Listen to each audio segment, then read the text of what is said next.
know the why human trafficking work is needed: to fight for the freedom of modern-day slaves.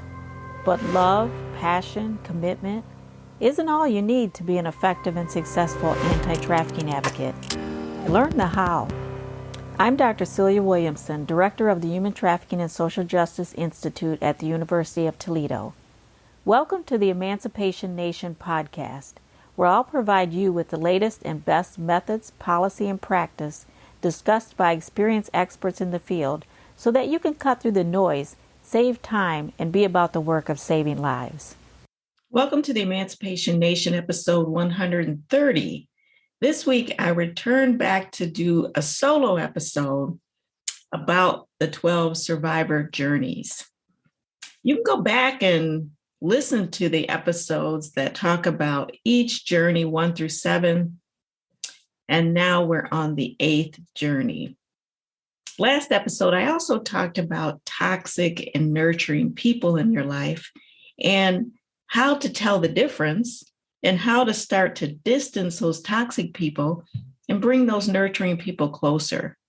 That's a part of the 8th journey, which is the survivor pursues healthy and supportive relationships. The truth that we need to learn in this journey is that we understand unhealthy relationships keep us sick. And the transformation we need to experience is to build and sustain healthy and nurturing relationships and support systems. You know, even though the survivor's journey is for survivors of sexual assault, intimate partner violence, human trafficking, prostitution, these journeys are for anyone that has suffered any type of trauma or desires to grow. So when we look at relationships, relationships are so important because it's true what your mother said. You are who you hang around. So know who you hang around. Denzel Washington said, look, if you hang around 5 people that are college graduates, you become the 6th. If you hang around 5 millionaires, you become the 6th. If you hang around 5 healthy people, you become the 6th. So look around you. Who are you hanging out with? Because that's who you become. We are highly influenced by who we hang around. When we talk about intimate relationships, how healthy are our intimate relationships? If you've been a victim of domestic violence in your past, or a victim of child abuse, or any types of relationships like that where there was trauma, then you have to become very conscious of who you get involved with intimately.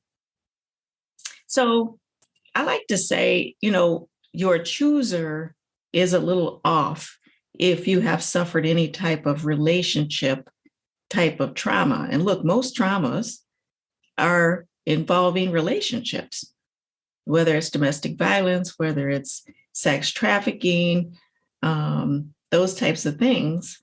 So we can no longer use our hearts. I'm a survivor of domestic violence myself twice. And so I can't use my heart to choose.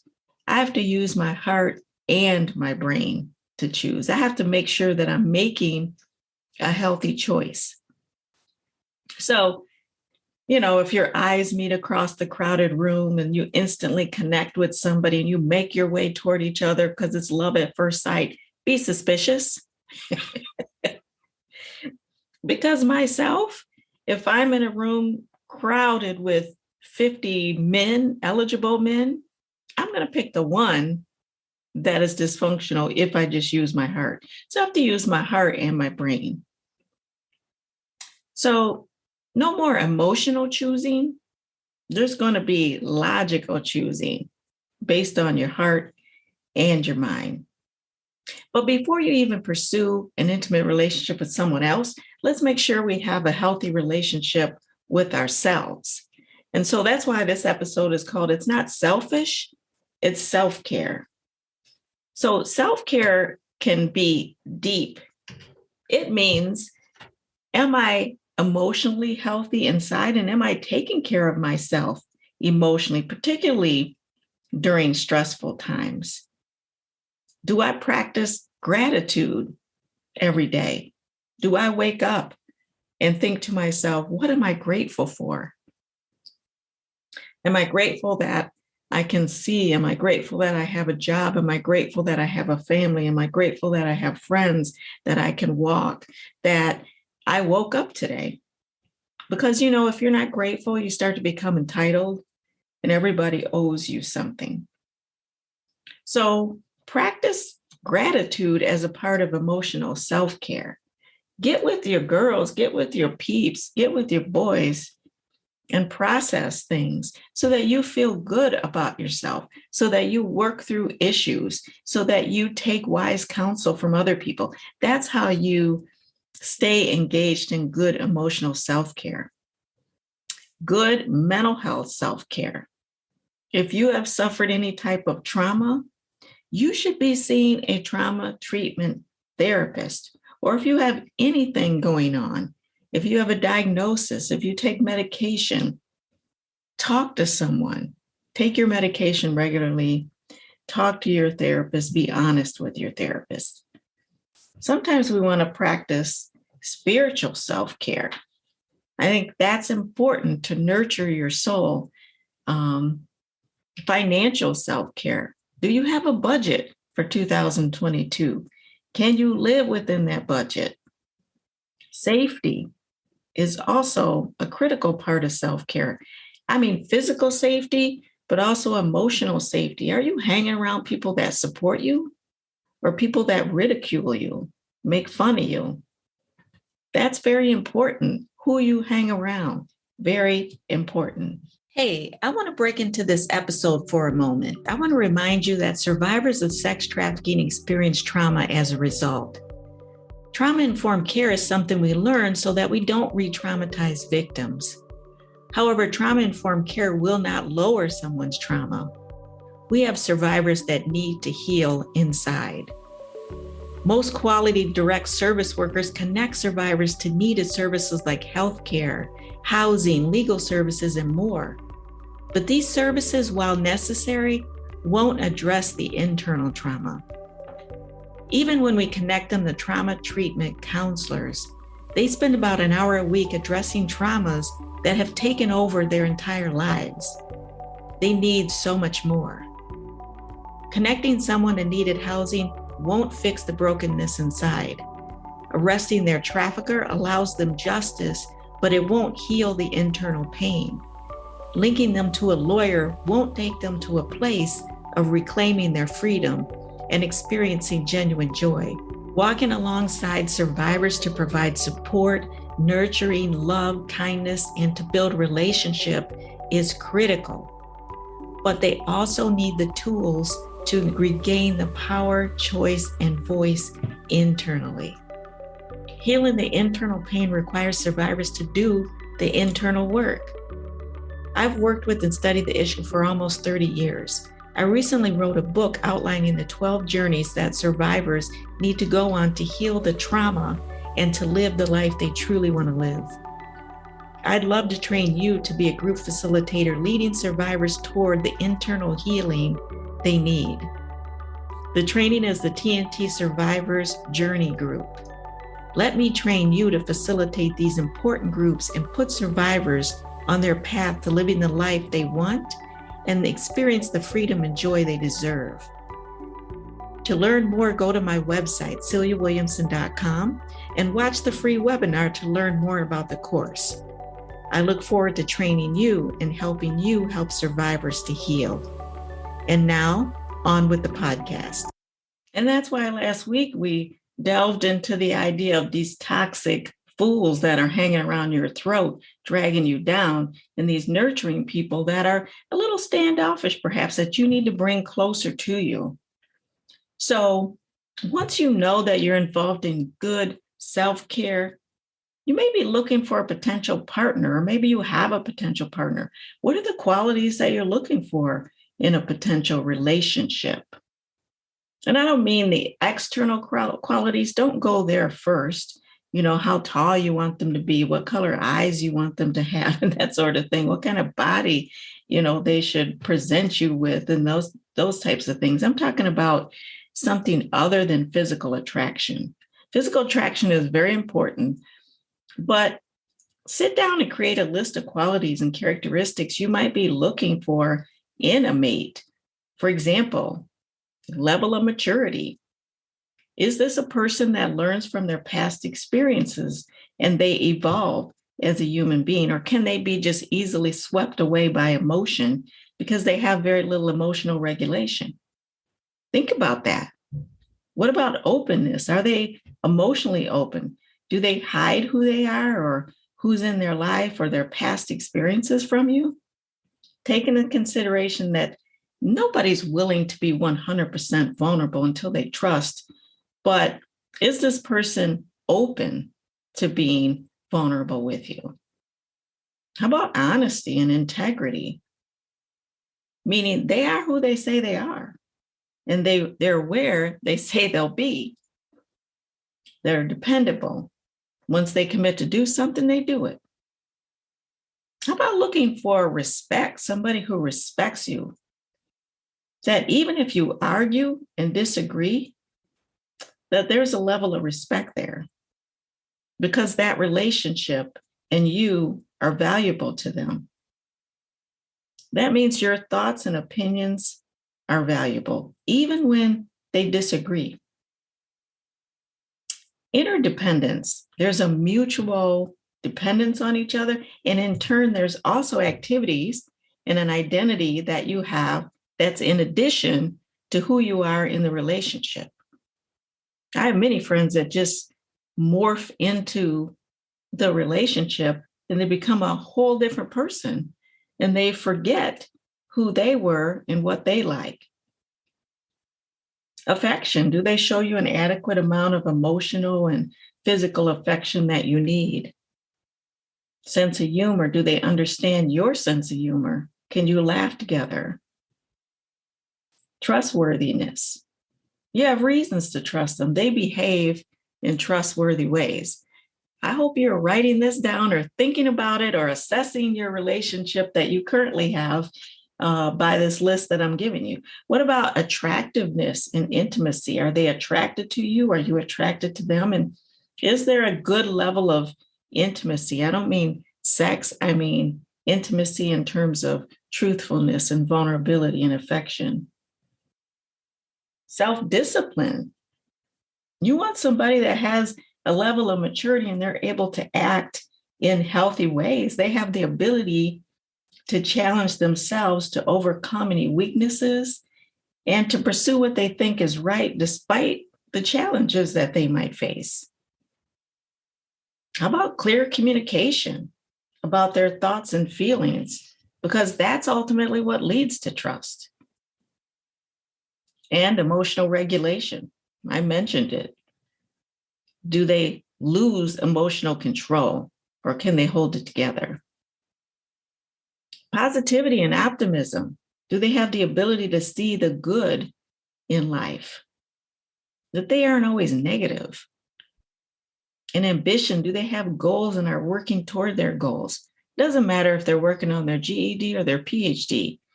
Are they working on something? Going to work all day or reading a book or having a good positive hobby. Those are things that people that are healthy might do that might be attractive to you. And here are some tips on relationships to avoid. First, we have the unattainable. This person is out of your league. Okay. Your social self may be convinced that in being with this person, you're going to be placing yourself in a win column socially or financially. Your social status, your financial status will skyrocket. The two of you will look so good together, others will be envious. Girl, I have been there. You will indeed increase your cool points by being with this person. You'll feel so good about yourself. If only you could get this person to commit to you. And that's what you'll do throughout this would-be relationship. You'll spend a lot of energy trying to get this person to focus on you to give their heart to you. And in the end, it won't work because for whatever reason, they will not put you in their heart in a way that you need to be there. So instead of dreaming, plotting, wishing, thinking about the reality or the fantasy, not the reality of this air quotes relationship, be honest with yourself. Whatever you're doing here, whatever you're pursuing, it isn't really going to work. So the unattainable, that person will get you hoping and wishing and happy to spend time with them, but you'll be living in a fantasy. So check your emotional reality and think about pursuing a relationship that actually is going to be genuine and fulfilling to you. Another one to avoid is the emotionally unavailable. This person isn't emotionally available to you. They're not there for you when you need them. And then they've shown you this, right? Over and over. Perhaps they're married or they're emotionally unavailable because they're preoccupied with drugs or alcohol, or maybe they have a gambling addiction, or they're consumed with their faith, with church, or a number of reasons that they don't emotionally make themselves available to you. This person will always leave you wanting. They will never be enough or give enough because they're placing their emotional energy elsewhere. You know, you could stand naked in the middle of the room and do jumping jacks, and they'd ask you to move so that they could get to the thing that they're really emotionally interested in. So check your self-esteem because you might find some answers there. This is not the relationship to pour a lot of your emotional energy into. The other type of relationship you should avoid is really that one with the wounded soul, right? This is the person that has suffered a lot of deep past emotional wounding. And these people can develop a pain-based identity.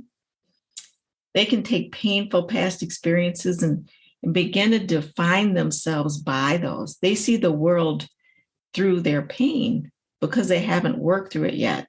They see themselves as victims, and they can see themselves sometimes suffering through shame and their brokenness. So what you might be mistaking for love can be a trauma bonding, because we can confuse soulmates with wound mates. Yes, I said it. I did. So when you meet somebody special and you're drawn to them, sometimes it's like a candle to a flame. You have this sort of unspoken, strong desire to connect with this person. And what you have to figure out is what's drawing you to them. Is it a strong sense of love? Or is it that your trauma-related needs are deeply and strongly connected to theirs? So are you meeting them in love, or are you meeting them where they're wounded? So to be transparent, I'm not sure if there's an existence of a soulmate, a person that's made for every single person. I'm not sure. But a soulmate is something that, and someone that deeply and uniquely connects with someone else, meaning their temperament, their attitudes, beliefs, feelings connect or complement each other. They become sort of like best friends and also intimate partners. They balance each other's out and they agree on important things. They don't agree on soulmates don't agree on everything. They agree on important things. And they have empathy for each other in deep and meaningful ways. And they truly feel like this is their other half. So sometimes you can confuse a soulmate with a wound mate. So because a wound mate is somebody that you have a deep connection with because you're connecting where you both are wounded. If you both were abandoned at some point in your lives when you really needed someone, you may be connecting around your abandonment issues. If you have addictive behaviors or attachment issues, you could be connecting on the need to possess another person and hold them emotionally hostage.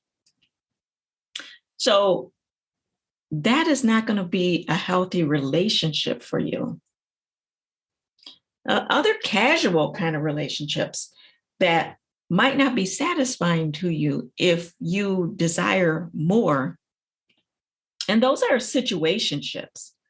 Situationships are relationships that aren't really defined. There's no consistency or seriousness with them. So it seems like when you're in a situationship, you kind of make last minute plans with this person, or you casually get together whenever it's convenient. You don't really spend time with their friends, and they don't spend much time with yours. There isn't really a talk about a future together. You might be anxious or nervous about when you're going to see them again, or where they're going to call you again. They aren't really there for you emotionally. And they might even tell you that they don't want to get serious. But if hanging out is okay with you, then situationships can be fun. But if you're serious about a relationship, then it's not really going to be fulfilling to you. Now, another casual relationship is friends with benefits. Now, that's different than situationships, because friends with benefits, that relationship is clearly defined. Certain things will happen and certain things won't happen. There isn't really an emotional connection when we're talking about situationships. People get together, they satisfy each other, usually sexually, and then they separate to resume their lives. It's only when the one person starts to get feelings for the other person that there's a problem. Now, the other casual relationship is the side piece. And having a side piece is a way of saying that somebody has another romantic partner or committed relationship, but they desire the secret kind of sexual or romantic relationship with somebody else. So because they're already involved with somebody else who serves sort of as the main dish, then this other person serves as the side piece or the dessert. The other type of casual relationship, and I call it casual because these two people likely have never met in person. So I guess I need a new name for that, because I'm talking about catfishing, and there could be a strong emotional connection to the other person, but you've never met each other. And catfishing is when somebody pretends to be somebody that they're not. So we may present an identity to a potential love interest, but it's not who we really are. We might present a picture of ourselves online, but it isn't us. We might pretend we're employed somewhere that we're not, or we live somewhere that we don't, or we present ourselves as single when we're not. Or maybe we act like we have professional degrees or a level of income, or we own a large home or a certain car, and we don't. So catfishing usually involves stringing somebody along, like enjoying the fantasy as long as we possibly can. Of course, these never work out because they're built on grand scale lies. And then, of course, one of the most unhealthy relationships you can get involved in is an abusive relationship. And there are many, many ways to define abusive relationships, particularly in terms of physical abuse, verbal abuse, emotional abuse. Those type of abuses are just as powerful, maybe more so, than physical abuse, because bruises will heal and broken bones will heal, but emotional abuse can last sometimes a lifetime. So in these types of violent relationships, emotionally violent, physically violent, the abuser can use coercion and threats economic abuse, where they can hold finances hostage and keep that person from leaving or controlling that person, using their male privilege, sometimes using the children against the victim, maybe minimizing or denying or blaming you for certain things or minimizing your feelings. And then when we talk about healthy relationships, let me tell you, I've been in a relationship for 28 years. It's pretty healthy. And good relationships have problems. Good relationships aren't perfect all the time. It's like the stock market. I describe relationships like the stock market. I'm hoping that out of 100%, that my relationship, I feel good about it at a 70% to a 90%. That's awesome. Like, I'm loving the relationship when it's like that. But sometimes the stock goes down to 30%. And in those times, I don't like my partner. I love my partner, but I don't like that person. Sometimes I wake up and I think, why am I here? And that's when the stock is at 30%. But when you build a foundation, you know that the stock is going to go back up. So you stay the course. You don't disrupt the entire relationship because the stock has now gone down to 30%. I know that that stock is going to go back up to 50% and 60% and 70%.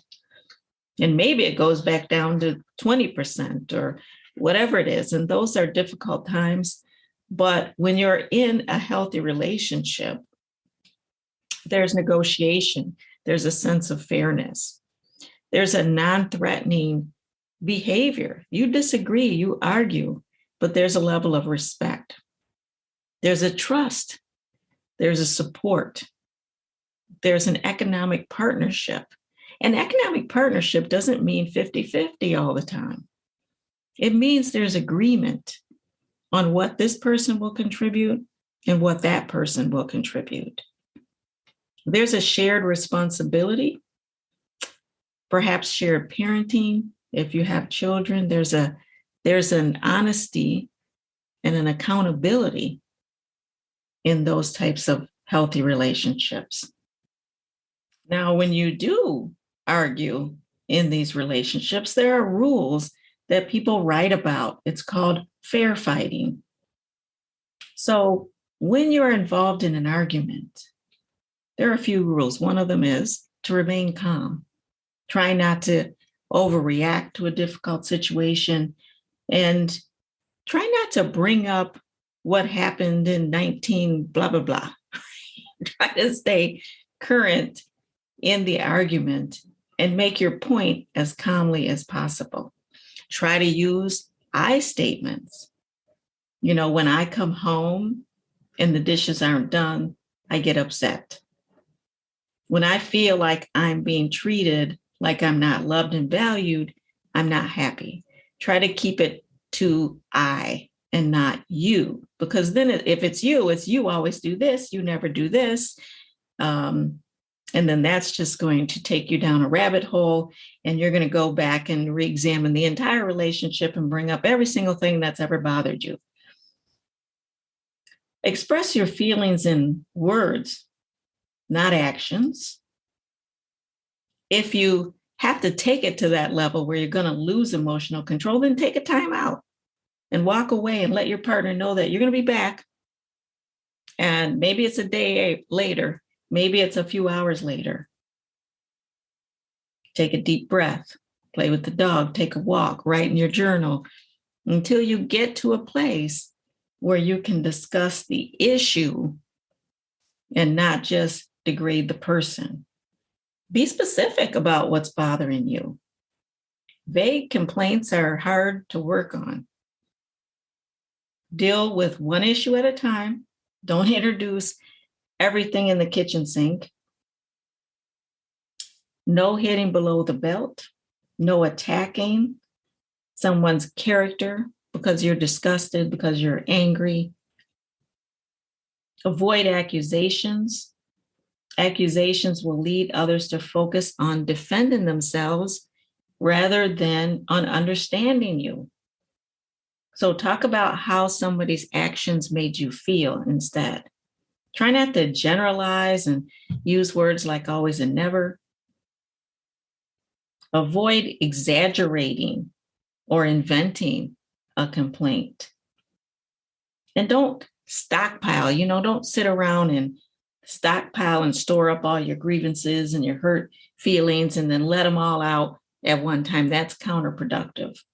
It's almost impossible to deal with numerous old problems and recollections because the recollections that you have are typically skewed and distorted as time goes on. So try to deal with problems as they come up. And then, avoid clamming up.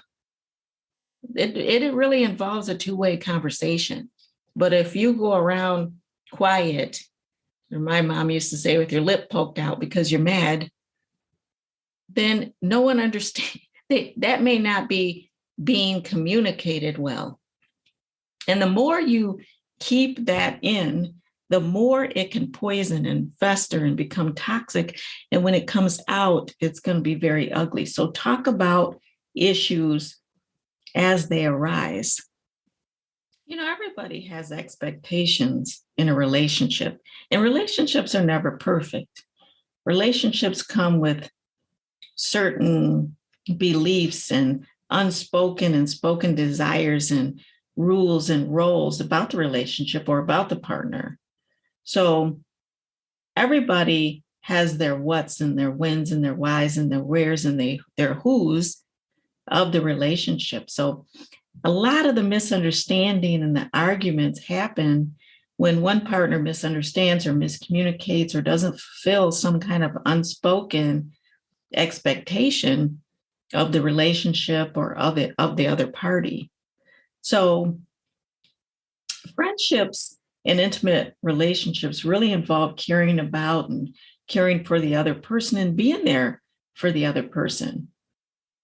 However, when boundaries are crossed, when expectations aren't met, that's when issues arise. So communicate your boundaries, communicate your expectations, agree, negotiate. And when an agreement can't be reached, then compromise. And remember, it's not necessary to be in an intimate relationship. But look over your past relationships. That will tell you whether you're healthy or not healthy. If you see a pattern of dysfunction, then take the time to work on yourself. That's what the 8th journey is all about. Establishing and maintaining healthy friendships and intimate relationships. And remember, in the survivor's journey, we're working in groups. We're processing each week. You have the book, The Survivor's Journey, that you're reading about, and you read about the 8th journey. You have a journal that you write in and do exercises over the 8th journey and about relationships in particular. So whether you are involved in survivor journey groups or not, I hope this episode was valuable. Whether you are a survivor of trauma or human trafficking or not, you quickly see that the survivor's journey can be helpful to you as well. So I hope you take this information on healthy relationships with you and start to develop good and positive and healthy relationships in your life, because you need those healthy relationships as you go out and do this tremendous work that you're doing to fight human trafficking. So with that, until next time, the fight continues. Let's not just do something, let's do the best thing. If you like this episode of Emancipation Nation, please subscribe and I'll send you the weekly podcast. Until then, the fight continues.